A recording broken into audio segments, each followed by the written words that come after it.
Federal officials say with thousands of personnel and billions of dollars ready to go, they have what they need to respond to Hurricane Milton. ABC's Christian Cordero has the details this morning from Washington. As day breaks on the overnight disaster unfolding in Florida, federal officials have one lasting message for everyone in Milton's path. We are prepared for this. We will certainly have challenges along the way as we move people around, but this is what we're good at. This is what we plan for. FEMA says thousands of personnel are on the ground and that the agency has more than $11 billion in its disaster relief fund.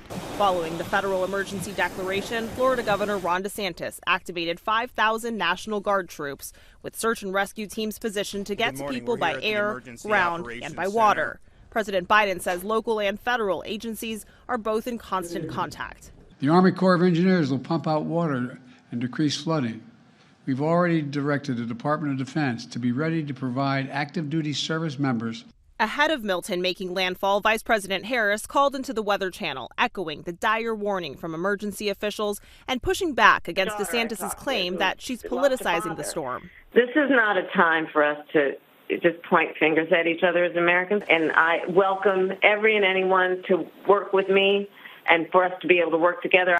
It stems from a wave of disinformation amplified by former President Trump's campaign, which spread false claims that funding used to house migrants has come out of FEMA's disaster relief fund. She's just led the worst rescue operation in history.